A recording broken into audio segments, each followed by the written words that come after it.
favorites. If you have not followed his Triple H horse racing podcast, you're missing out. It's one of the best podcasts in the country.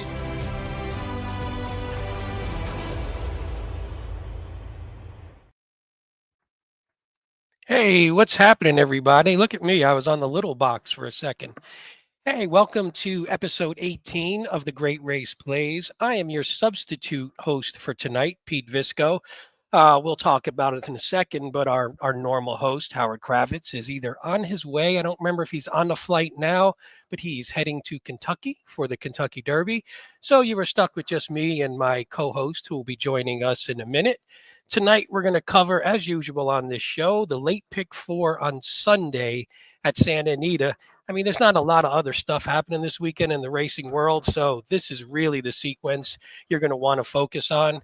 Before we get to that, though, let me do a little bit of the administrative stuff. As you can see on the bottom, our YouTube channel. Subscribe, comment, rate, review, hit the notification bell, hit that like button. Make sure YouTube algorithm knows you like this show. And again, this was the last 2 weeks showed. We had shows on at all different days, all different times. So if you hit that notification bell, you'll know when we have a new show that pops up that's maybe not on our normal schedule.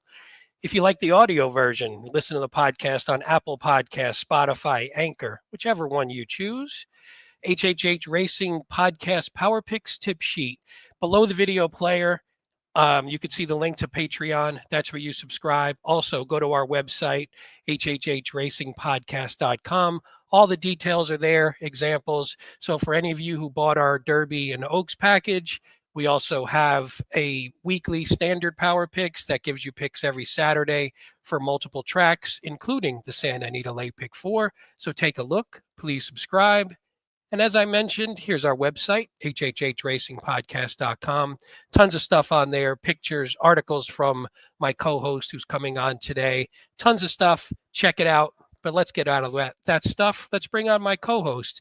Tonight with me, the last show of the week, finally, from the Saratoga Special, Massachusetts, a little bit of everything. Paul Halloran. What's up, my friend? How's it going? Good, Pete. I'm remarkably still going. Howard is already in Louisville. Is he there? He made it? Okay. He's probably out sipping a drink with an umbrella in it as we speak. That sounds pretty good to me, I think. Yeah. No, I agree, Pete. I may pour myself one after the show, but we should. Speaking of the Derby, Pete, we're going to talk Santa Anita, but we do want to at least recognize the fact. Good news for the West Coast players. You got it, Pete? Yeah. I have a note right there. I was going to say, let's take a quick 5, and why don't you update us on what happened today, in case for some reason somebody doesn't know. Yeah, well, the West Coast folks lost one horse and picked up another. Rodriguez, in a shocking development, the same ownership group and same trainer decided not to run 2 speed horses against each other. Who could have ever? Oh my God! Thunk it? Boy, I just, you know what I want to know, Pete? I want to know whose job was it to step on Rodriguez's foot. I mean, you're right. Somebody they need the little video camera for somebody went in there with a little ball peen hammer and just gave it a little chip. Everyone. But I mean, there's a lot of steam for Baeza, including from some of our own people. So if you want Baeza, folks, you got him. He will be program number 21, and as of now, post position 20. I know we did a ton of Derby shows, and we have to get to Santa Anita, but we didn't talk a ton about Baeza. Does this, and I think I asked you this before, but does this change? Will you be adding him? Where would you put him, sort of an ABC perspective? Would you put him on your grid now, or did you? Because I know I added him, I think, as a B in parentheses like we do on our picks. Where would you put him right now? I got to take a look, Pete. I'm going to say probably C. I don't think I'm going to use him as a B. Is it the post that scares you, or other things? Well, it's it's the post, it's the distance, and look, I get it. He ran lights out with the horse who's going to be the favorite that a lot of people think are going to win easily. So, I understand why you would want to play him. He ran very well in that race. He was stretching out that race. by McKinsey. So okay, again, the distance is a question. In fairness, is a question mark for all of them, All right? of them. Yep. Because none of them has won it. Pratt has technically a Derby win on his resume from a far outside post. That was very costly to me, that takedown, but um, I think if you like him, you're probably not all that bothered by the post because Owen Almighty has just got to go, right? You would And think now, presumably cut especially. off a lot of horses along the way, right? Um, but look, I was of the camp that there was no way Rodriguez was going to the lead, and there was no way he was going to really seriously challenge Citizen Bull. Citizen Bull for the lead.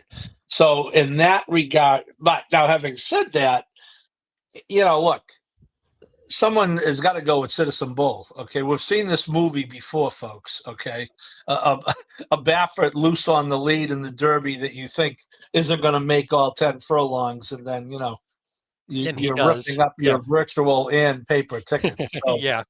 I do think there are plenty of others, including the horse right next to him. We're getting off track here, but including Neo Equos, who's right next to him. I think Lucas's horse, the Goes American Promise.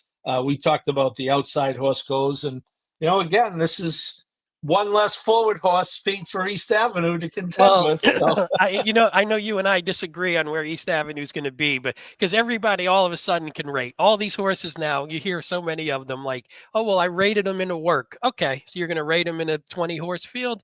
I'll believe it when I see it, but I do think that it's an interesting. It stinks losing a horse. Rodriguez has some talent. I thought he was a potential winner. It stinks losing a horse, but at least the one that we're getting in is also a contender. Last question before we move on. Where do Yeah. you think he'll fall in terms of the odds? I could see him, you think, fourth choice behind Sandman and Sovereignty?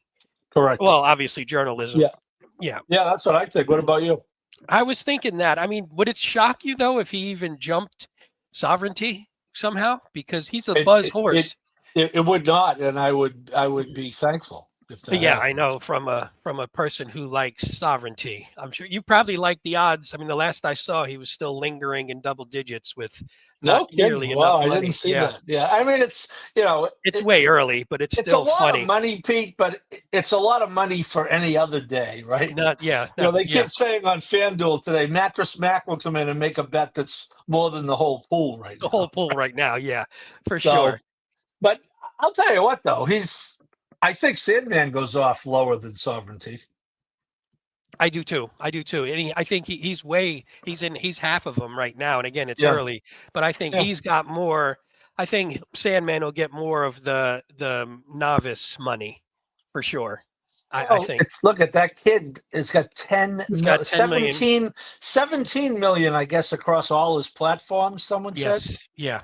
So that's Well, going I'll to tell help. you what. This has been a good month for the game between the Netflix series and which at Santa Anita. Oh no, that was Del Mar, wasn't it? I was thinking the Breeders' Cup, but Yeah. the Netflix series and this kid being in on this horse with his millions of followers. It's been a good month for this game. It has. And let's keep it. Hopefully, we have a great weekend, and I expect we will. Let's get on to what we're here for today. Let's do a quick. We'll do a 2-second quick hello. Let's see who's in the chat. By the way, Katie, by the way, I told her she was a cheat because she was in way early today. So I was like, she cheats. She said she does not. You can't talk about her like that. She's more reliable than the USPS. Yeah, she's actually, that doesn't take much, but I don't know if that's much of a compliment. Yeah. Hello, James. Let's see who else. We got Jim Pillar's in there. Nice to take a Churchill handicapping break. Looking forward to this show. Beautiful. Juan Ramos, JJ did amazing today too. Yeah. Let's see. I think that's good. Oh, Alex Flores, is Kentucky Derby this weekend? Yeah, I don't even know. This is the sequence, Paul. Although this first race we're going to get to isn't exactly going to make the Derby card, but let's get into it. So we're going to be covering races 7 through 10, and I'll bring up on the stage here. Actually, I want to bring up our Equibase first. So we're going to start in race 7 with a post time of 4 o'clock Pacific time. which we don't usually say on this show, but we'll do it for the West Coast folks. We are going 6 furlongs. We got maiden claiming 12.5 California breds, and we have a full field to start us off here, Paul, of 14, not AEs. We're 14 in the main body. You don't see that often to kick it off. That means, Pete, there's no one here who is scaring away anyone else. That's for sure. They scared me and you, I think, from a handicapping standpoint. So we have no morning lines. They haven't come out yet. So let's just get to our picks and we'll see where we stand. By the way, I told Paul in email before, I said I had to look and make sure. Now, this one, we have the same horse on top, which I'll read off our numbers in a second. But I had to look and make sure I was handicapped the right sequence because I was like, man, our picks are so different for the most part. But so for race 7, I'm going with 110.8. Paul's going with 132.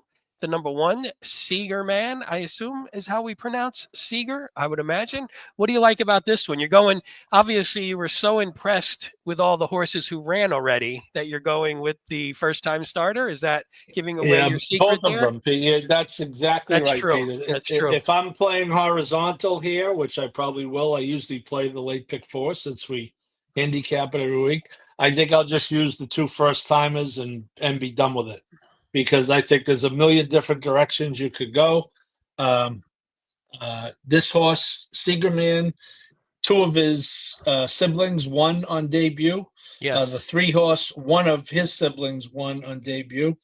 Both trainers are very good. Hanson, 21%. Jeff Mullins, 31% with a 5.32 ROI. That's pretty good, right? I'll take that.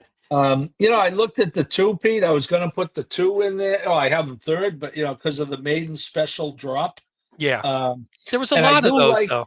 Yeah, but this, like that second race down in the 2, a horse that he was on the pace and then faded and maiden special. Those are typically the type of horses I do want to bet when they drop to claiming. So I guess maybe I would throw him in. I have a thing about races like this, Pete, is I always try to use at least one of the horses who ran.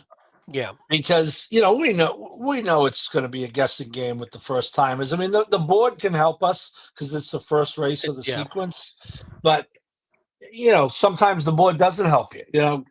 You might be 3-1 morning line and 5-2. Okay, now what does that tell him? Yeah, what does that tell him? Or you're saying, does the rest of the public or whoever's putting the money in, can they even decipher this puzzle any better than we can? That's the thing. Which again, there's not a standout. You're looking at a horse. The horse you just said in third went from a 63, and again, buyers aren't everything, went from a 63 to a 45 to a 38, lost by 3, 12, 15. So he's going the wrong way, but in the drop, you never know how that, and that's a maiden special all the way down to what we say maiden 12.5.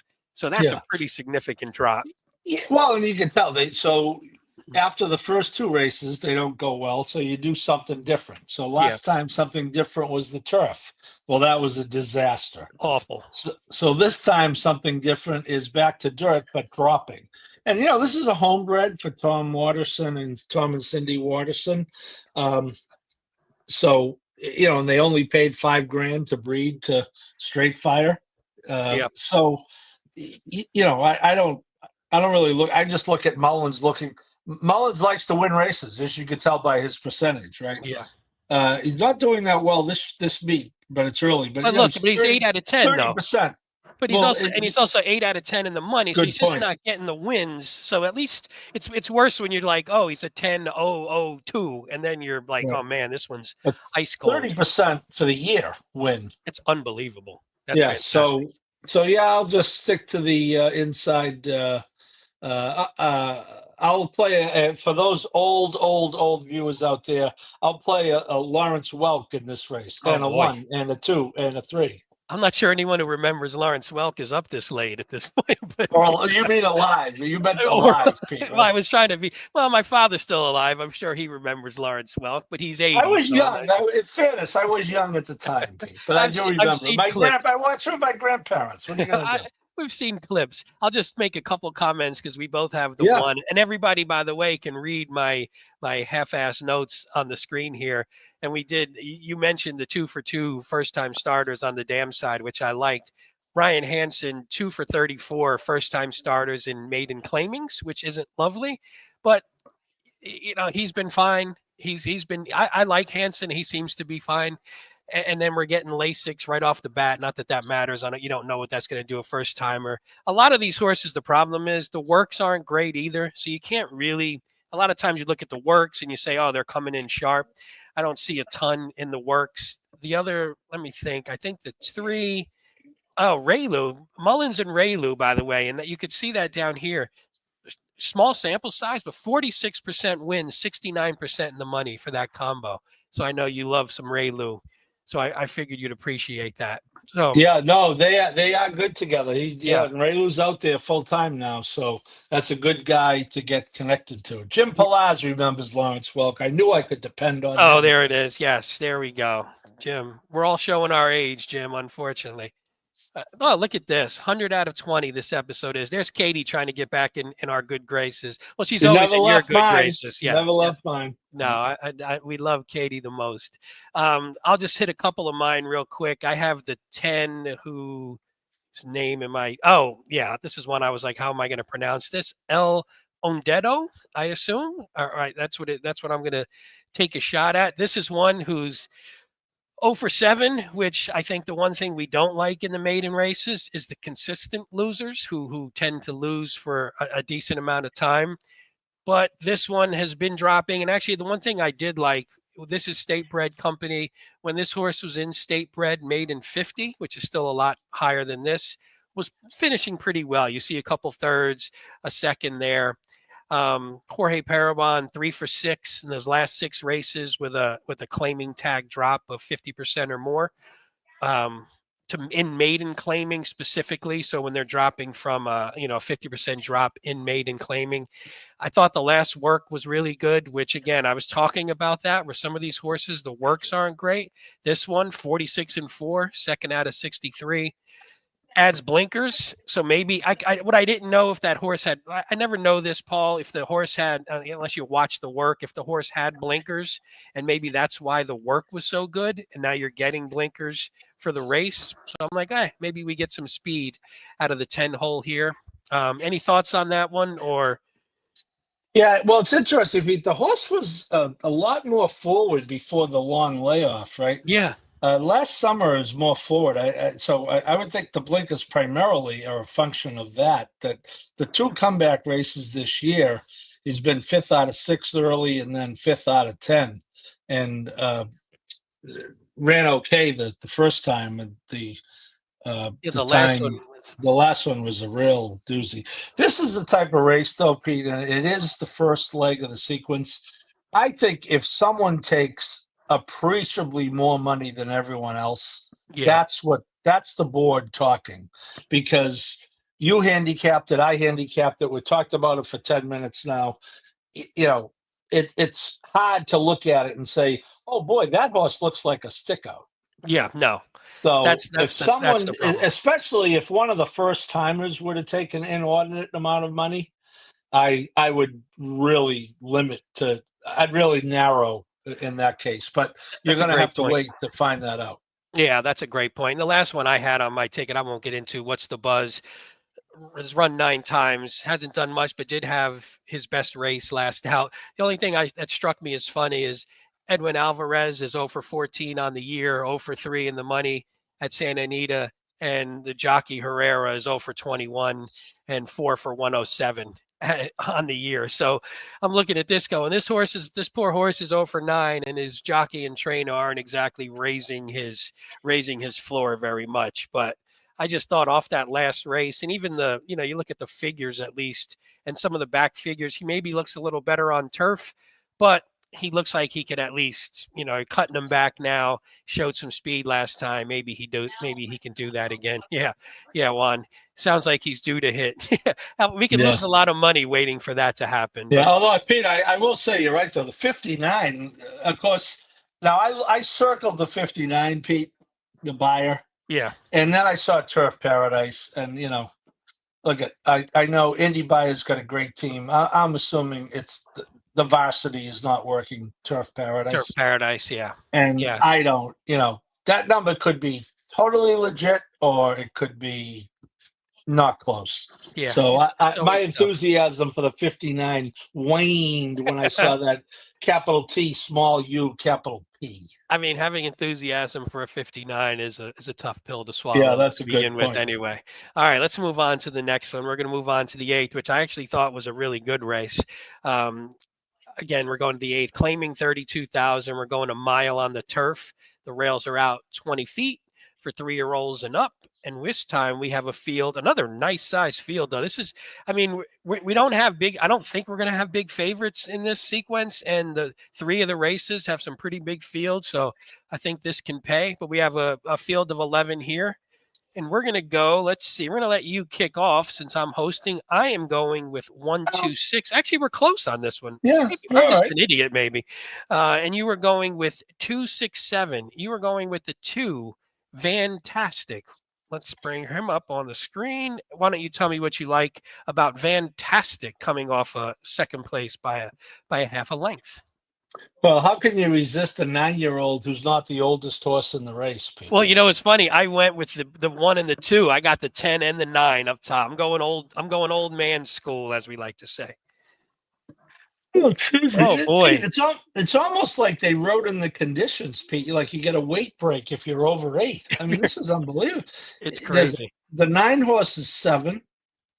So there's a 7, 2 8s, a 9, and a 10. It's unbelievable. Wow. Yeah, I thought, God love the old veteran Fantastic, though. Still running a 90 at age 9, Pete. That's pretty good. I mean, his lifetime buyer is a 91 that he ran in 2023, and he almost hit that. I mean, you got to like to see that 111 time form. That's impressive for a 9-year-old. Yeah, I agree. And he wins. The thing about the thing that drew me to him now, he shows 1 win in like the last 7, but you go back to the end of 23, 3 in a row, 8 out of 33 lifetime. That's fine. Lemon Drop Kid Mare obviously is a turf horse all the way.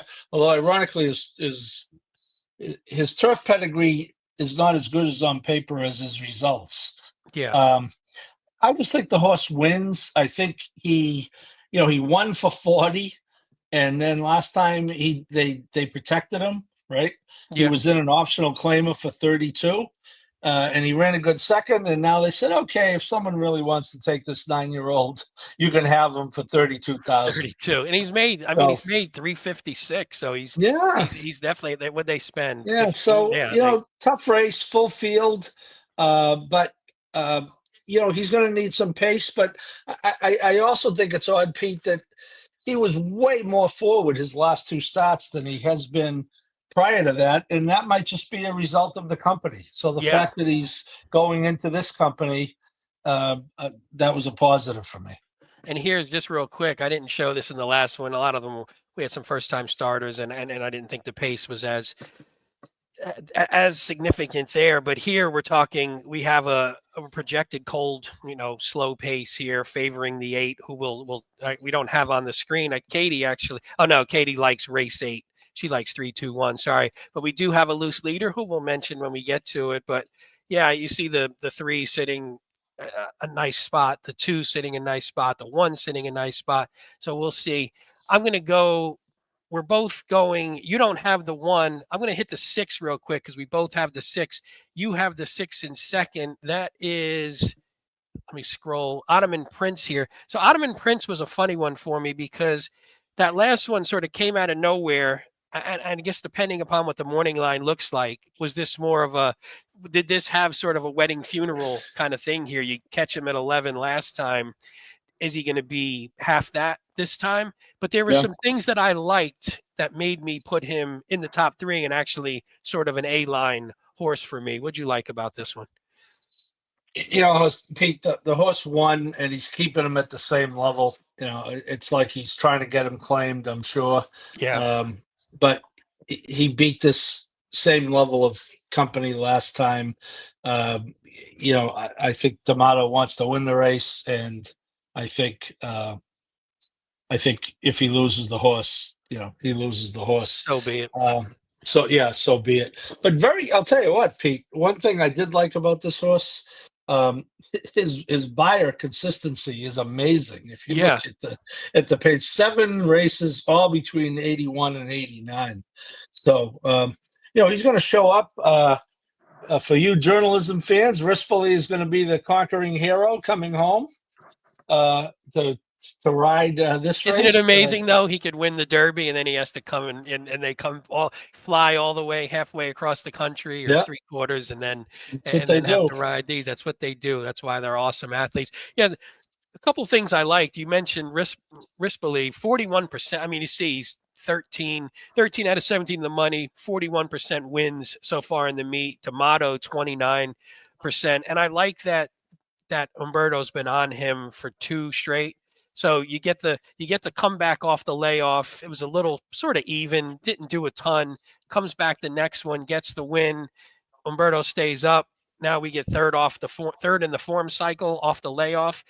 At first, I didn't like the horse. I thought maybe the last was the outlier. Then I was thinking maybe this horse just improved a little bit, just enough at 5 to where now he could start winning some of these races. So that's why I wound up putting him back in. And again, connection-wise, you can't go wrong. I'm going to go back up to 1, Pete. That's what I was just saying. I was going to go back up to the 1 here. And actually, it's almost a similar profile. You mentioned earlier, we got the 10-year-old here who came back with an 86, 83, has some 92s and 94s not too far in the past. I thought this horse is just tactical enough to where I think if you get, I wouldn't want the trip from 2 and 3 back. I think those were when he's a little too far back, it's too much for him. But when he can sit close, so if he breaks okay from the rail, nobody comes over on him, and I think he can just sit sort of a pocket trip, then I like him. And then the other thing, off year 2, JJ, these are 2 Peter Urton horses, the 1 and the 2. And JJ picked which one he wanted because he rode the 2 3 times in a row before this and has ridden the 1 2 times. So I thought maybe that too, I'll follow JJ. I think that's never a bad thing at Santa Anita. Even 2 back when he lost to Sydney Street, who's in this race, was favored against Sydney Street, was blocked. I watched that race, really had 0 room, had to pull up sort of steady. I don't need to show the replay, but it's worth watching. Had to steady. And then once he got loose, he kicked in late. So I'm thinking maybe I hate to say this, maybe he's just he's getting good again at 10 for the old guy. So let's see if he can do it one more time. Last horse, unless you have anything else. You have any thoughts on the 1? You didn't have anything against the 1? No, I do think, though, Pete, the winner of this race should be guaranteed a spot at Old Friends. That's great. That should be the condition. That's even more important than the purse money, I think, in this one. Last one, we got the 7. We didn't talk the 7, right? Oh, Com C. Was this a win contender for you, or just I think I wanted someone who's going to be forward, and I think your 1 is actually, but this horse is cutting back in distance and has been forward at longer distances. Almost all his races, you see his mile races, he's 0 for 6, but he's 3 for 6 on the board. I just think he's going to be forward, and I don't know how much speed there is. I know you showed the time for him, right? Yeah, it was the 8 who we didn't really look at, but it's funny, the 8 from a time form standpoint, the 8 McKinnon from a time form standpoint had a clear loose lead, but when you look, this horse hasn't been close to the lead in a while. So I don't see how the 8's ahead of the 7.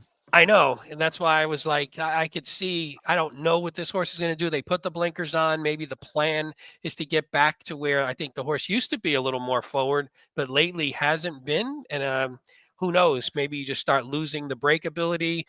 Those were sprinting route. I don't know. I couldn't figure this horse out. But I agree. The 7, the thing I didn't like about your 7, and this is the last thing I'll mention before we move on, I didn't love that even at the claim and then after the claim, were just, from a figure standpoint, there was a precipitous drop and from a result standpoint, it wasn't good. Now it's a big drop. It's a drop into this field a bit, but I don't know. Something spooked me there, and that's what threw me off a bit. Because usually with the drop, I mean, this horse was in a grade 3, 4 back. It was on the dirt, but still, not that he necessarily should have been in a grade 3 on the dirt. Not really sure what was going on there, but oh well. But yeah, I think the 1-2. I like the 1-2. You and the 6. You like the 2-6. So I think at least we're a little bit in lockstep there. Let's move on to the next one. We will move to the 9th race. Let me get that banner off the screen so we don't get distracted. 9th race. This one's good. I don't know what you thought about this one. Small field, but I thought this was really competitive. We're going to go allowance optional claiming 86.5 furlongs, 3-year-olds and up with a crap load of conditions. 7-horse field, but I think it's a very competitive 7-horse field. So let's bring this up and we'll look at C. This is one where we had quite a bit of difference. I'm going with 2-1-7. Paul's going with 5-1-3. Paul, why don't you tell me what you like about the 5 of Vlahos, who's a name. It's a name that is very familiar, and I think the results in my mind are better than the results you see on the screen for some reason. But tell us why you like this one. I mean, they're going to run the Pate Mile on Saturday, right, at Churchill. If this horse were ever to find a way to duplicate his Pate Mile from last year, he wins this race for fun. I think we could agree. I just always kind of like this horse. I think the mile is okay. I think he's got good speed. O'Neill is not going to be winless forever at Santa Anita. He's actually having a tough year. He's only 9% this year. Well, this is another one. O'Neill 0 for 19 and Maldonado 0 for 11 so far at the meet. So they're not helping the horses out at this point, or their horses maybe aren't helping them out too. So I don't know what to do with the Chilean horse, Pete, on the outside. That's a wild card, but I think this. I think the 5 is going to be on the lead or right on the pace, and see if he's good enough. It's funny they took the blinkers off. I wasn't sure how to take that. Are they going to try and sit off a little bit with this one? I think so. On the cutback, Pete, I think so. Although, it's only cutting back a half a furlong. But so here's the pace real quick. It has the 5 still. It has the Vlahos still on the lead, even with the blinkers off. But it's a short field, so I don't think you hope you're not going to get too bad of a trip. I just don't think they want to let a horse like this get too loose, because if that back class comes back, then he's going to be hard. Yeah, and admittedly, Pete, O'Neill is kind of looks like he might be at his wit's end, right? He came off the layoff. They tried to run him on turf in a stakes race, and it was taken off, and he won. And interestingly, after he won that race on dirt, Doug said, "No, we want to try turf," and he actually ran respectably in that turf race. Yeah, and now back to a dirt stakes, a grade 3. So it looks like Doug is trying to figure out this horse again. Remember, he had the confidence to put him in a grade 2 race. Doug got him after that first race. That must have been a private purchase. Yeah. They had the confidence to put him in a grade 2, a second start. I mean, that was a monster, 98 right off the, 98 debut. Usually that's where you get the buzz from. And then, the couple things I'm probably underestimating this horse. I think you might be closer to right. And for some reason, I was thinking where you were, where they're trying to figure the horse out. So maybe the horse just isn't going to perform. But the horses I talk about, who we'll get to next, mine are probably even more puzzling. Let's go up to the 1. I have the 1 in second. We'll hit my 2 after the 1, because they have sort of. Well, the 2 has an odd profile, I'll just say, but the 1 hasn't run since May. Judge Miller, you have him in second. I have him in second. 2 straight losses in the last 2 times he ran, in April and May of last year. A second in the Californian to Mr. Fisk, and then a third to Mr. Fisk in the Gold Cup.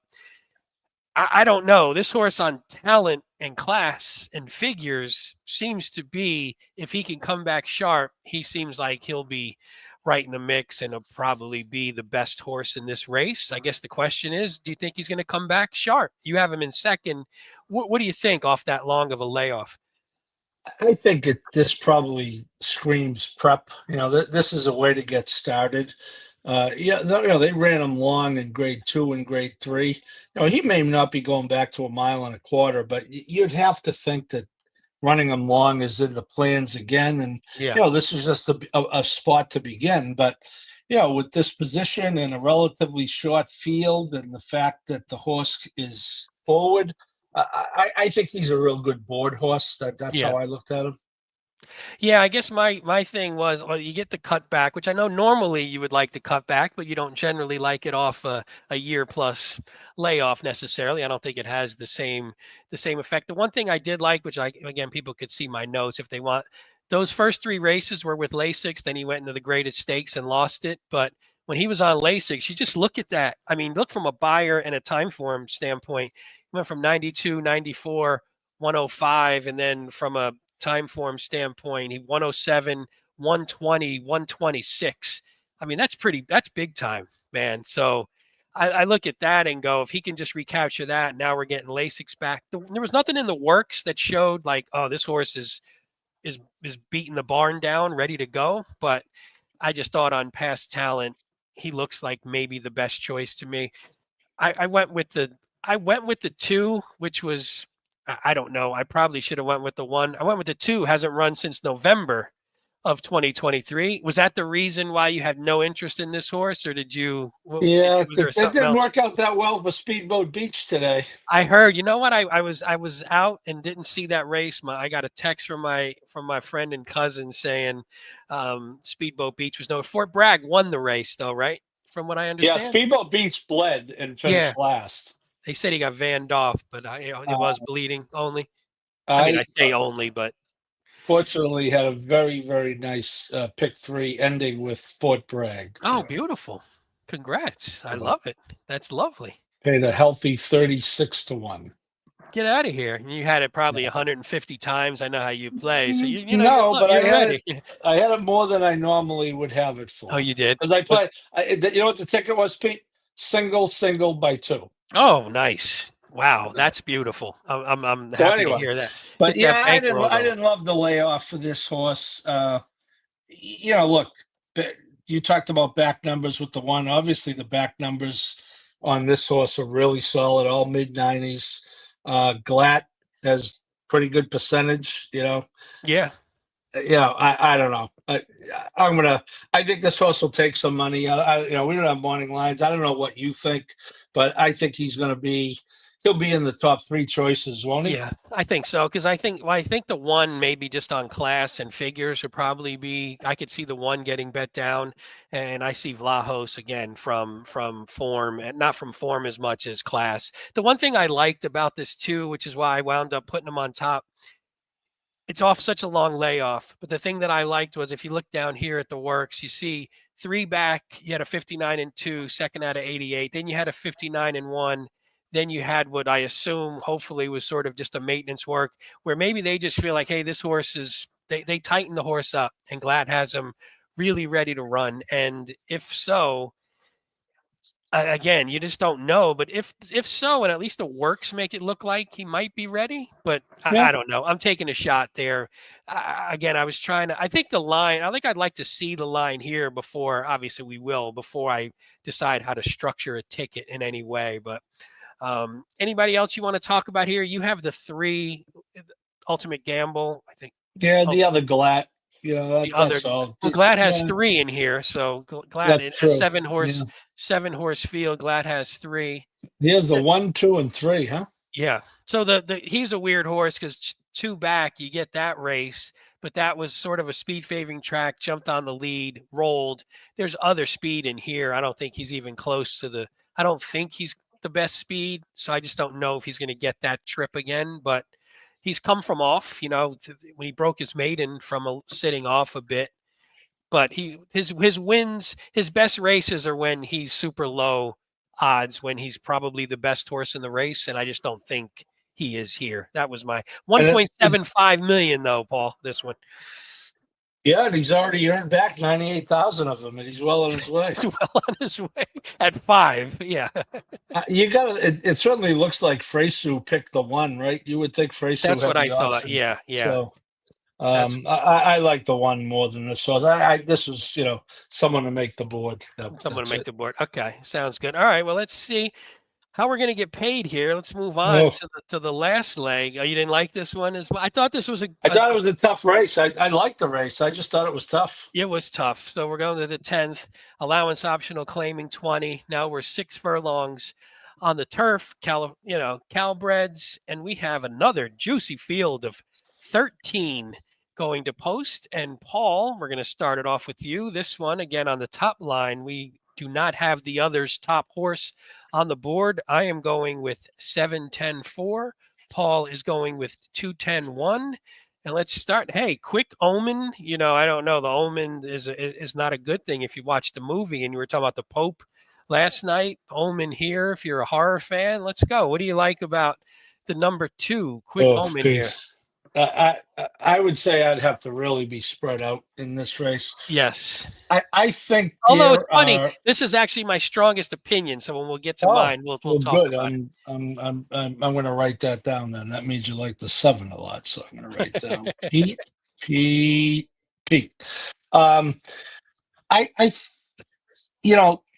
It's a turf race, Pete, where the majority of the horses have run more on dirt than turf. Yes. Or at least as much, right? And this horse is going to be a price. Debbie Winnick, whoever Debbie is, God love her, 1 for 4 at this calendar year. Tyler is struggling, but I just thought that pedigree wise, I thought this guy, a gal, pardon me, on turf, was about as solid as anyone. Yeah, and I know you're not. It's not like they're all first-time starters, but there's some weak turf pedigree in this. And then you look at the results. The 1 is 0 for 6. The 3 hasn't run on it. The 4 is 1 for 9 on it. The 5 is 0 for 3. The 6 is 0 for 9. The 7 is 0 for 2. The 8 has not run on it. The 9 has not run on it. Is a quarter horse almost. The 10, who I picked second, I think, has got 1 win. So my point is, I don't want to belabor it, but there's a lot of unproven turf form here. And even though this horse's numbers are certainly not great with low 60s, I just think that she's going to be a price, and you got to pick someone to win. I love when you end it with that. That's such a strong recommendation. You got to pick someone to win. Well, let me go to mine real quick. We'll go to my 7 because this was actually, and again, we're not exactly picking from the cream of the crop, but the 2 things I like. So Blevy's Tiger, I imagine that's how it pronounced for Manuel Badia. So 2 back, we finished the year at Del Mar going a mile, 2 back, and just ran terrible, but came back. So what I liked was they put the horse on the turf, broke terrible out of the gate, was going a mile, and you see from the running line here, just never got into it. So that's awful. They come back off the layoff. They say, okay, we're going to keep the horse on the turf. We're going to cut back. We're going to go down the hill. And this horse runs a lifetime buyer top, co-lifetime time form top. Now we're dropping down a bit. And I think what happened was, and I'm going to slide to the left here a second. We talk about this a lot because we've been doing these Sunday shows, and a lot of the Sunday shows have the Northern California horses that come down. Mm-hmm. And I think one of the things we've noticed, because we've been doing this for 18 episodes now, one of the things we've noticed is sometimes they shoot wrong. They shoot a little too high. So they bring them over. They think they have this quality of a horse. They put them in a race, and they lose pretty badly. My hope is that's what happened here. Maybe they shot a little too high. Now they're lowering the horse a little bit. Now we're dropping down again. And I think, are we now just figuring out, hey, this is where this horse fits? So if we get that last race and we're at the company that this horse belongs in, then I think just him on form and figures from the last race, I think he's the best horse potentially in the field. So that's the way I was looking at it. And that's more just from doing a lot of these Northern California to Southern California races at this point. What are your thoughts on that, just from a Yeah, conceptual no. standpoint or anything? I think it's a great point, and that 81 last time, in all fairness, wins this race by Yeah, open legs. let me see what he. I think it was backed up. Yeah, it was a 101 from a time, or it was a 99 from a time form. Yeah. So a little bit off, but it was still not much. And I think that.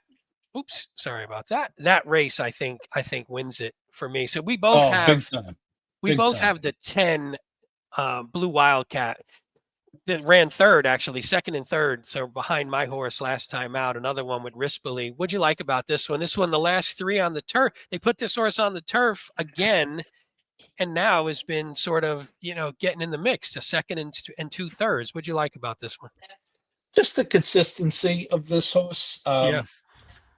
Uh, the breeding doesn't really scream turf. Papa Clem on the dam side. Um, but as you said, those are all pretty good efforts. Rispoli stays. Um, low percentage trainer for whatever that's worth. But, we talked about that 81, Pete, if we're looking at figures. And I think in a race like this, I tend to really lean on figures, even though I picked the two races in the 60s. That was more of a pedigree play. But, my point is this horse is, if we think the 81 potentially could tower over the field, well, this horse has got 74, 72, 73 last three races Yeah. on the buyer side. So And from I a just from thought a this time horse is form pretty is right in the consistent. mix. Oh, sorry. I was Right just gonna there, say, right?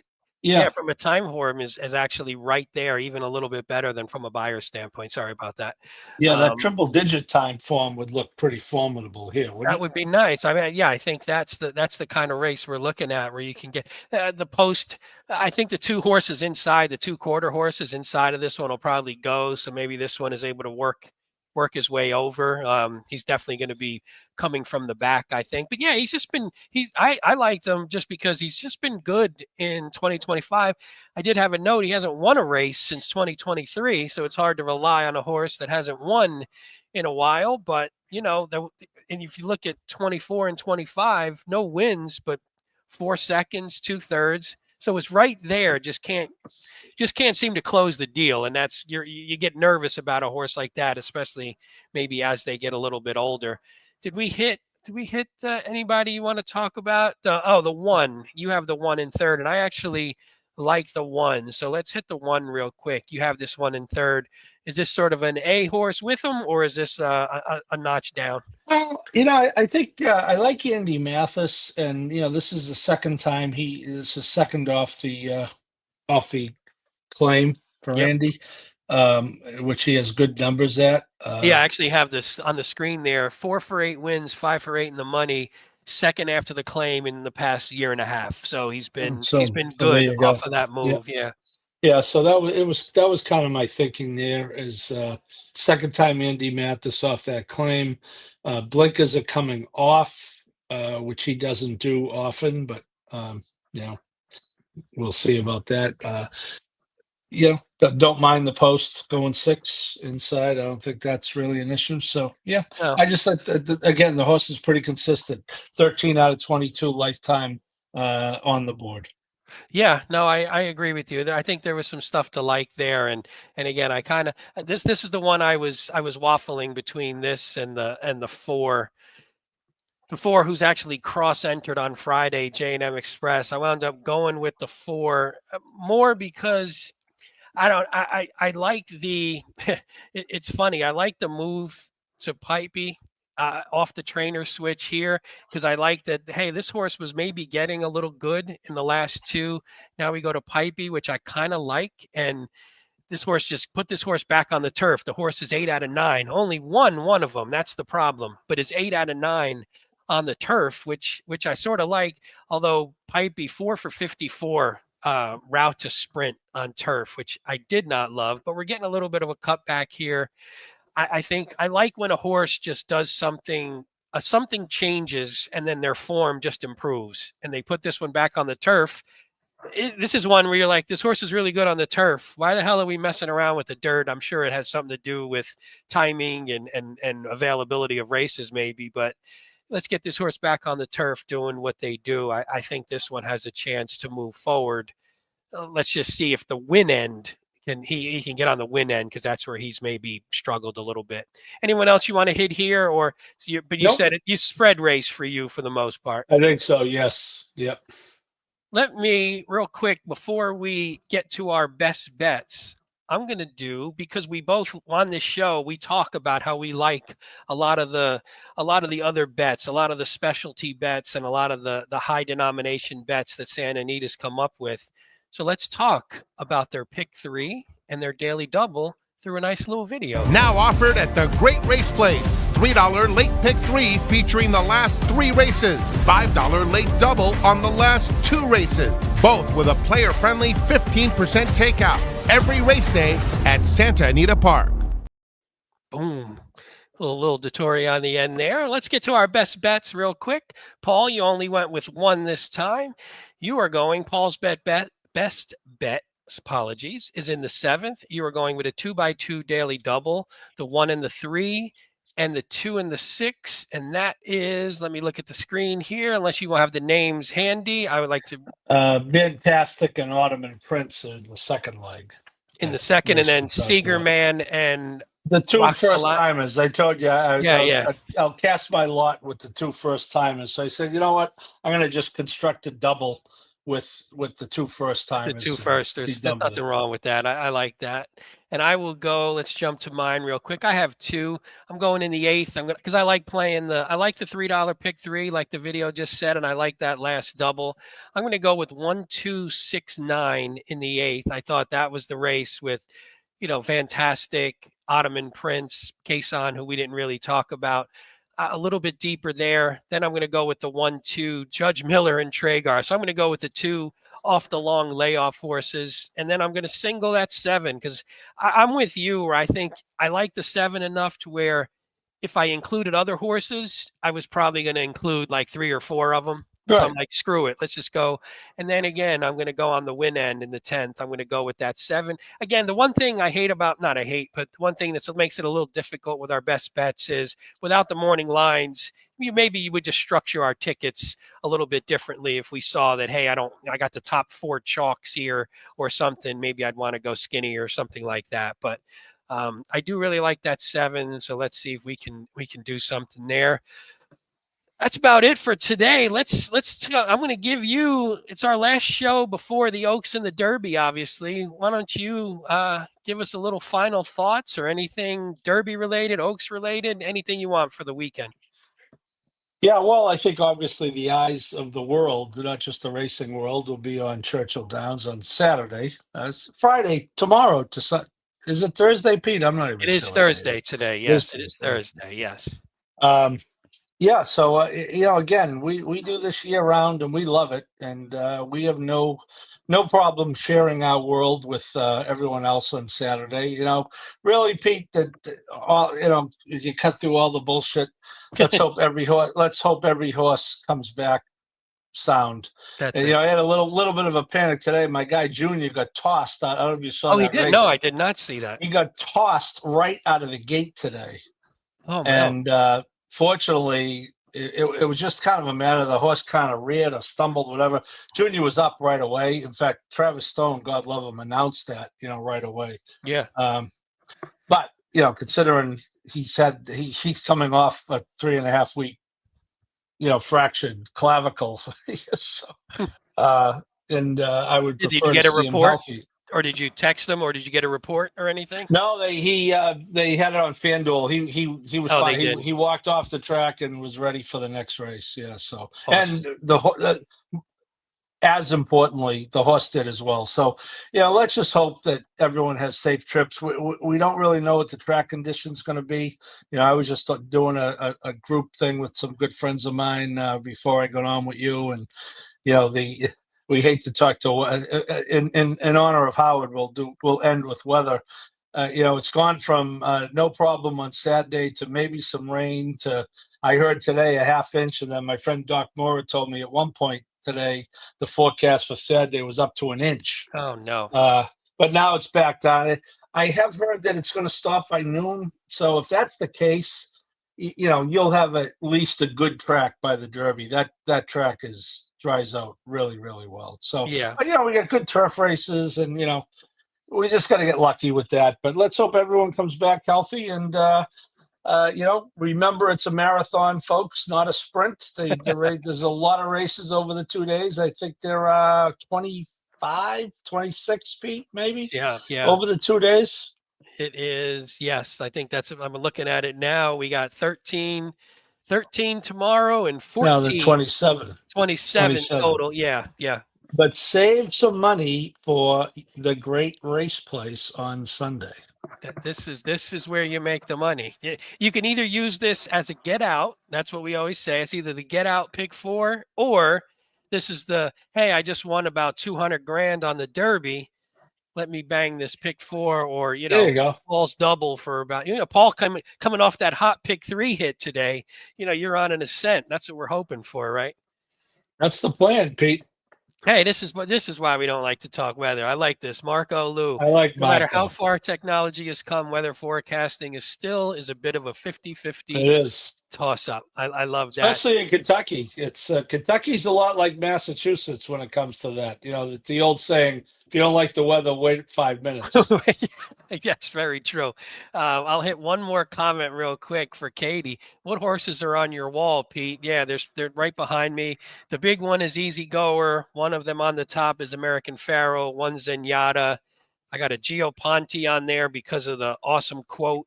I'd have to read the quote, Paul, but I don't know if you know the quote where they said something like he lost to Goldakova one year and then he lost to Zenyatta the next. And the quote was something like, I forget, the quote was like, basically, all we do is lose to the best horses, the best fillies and mares in the world. So, and then underneath there's California Chrome, Big Brown, and See the Stars. So there you go, Katie. I think that's about it. Last thing I'll mention administratively on the bottom, subscribe, comment, like, rate, review, hit the notification bell, do all that stuff you're supposed to do. But more importantly, Oaks and Derby weekend is coming up. And like we like to say on here, we got the thumbs up bubble. That's a good sign. Crush your bets, everyone, whether it's tomorrow for the Oaks, Saturday for the Derby, or Sunday for the late pick 4 at Santa Anita. Take care, everybody. Thank you, and good luck this weekend. Thanks, Pete. See you, Paul.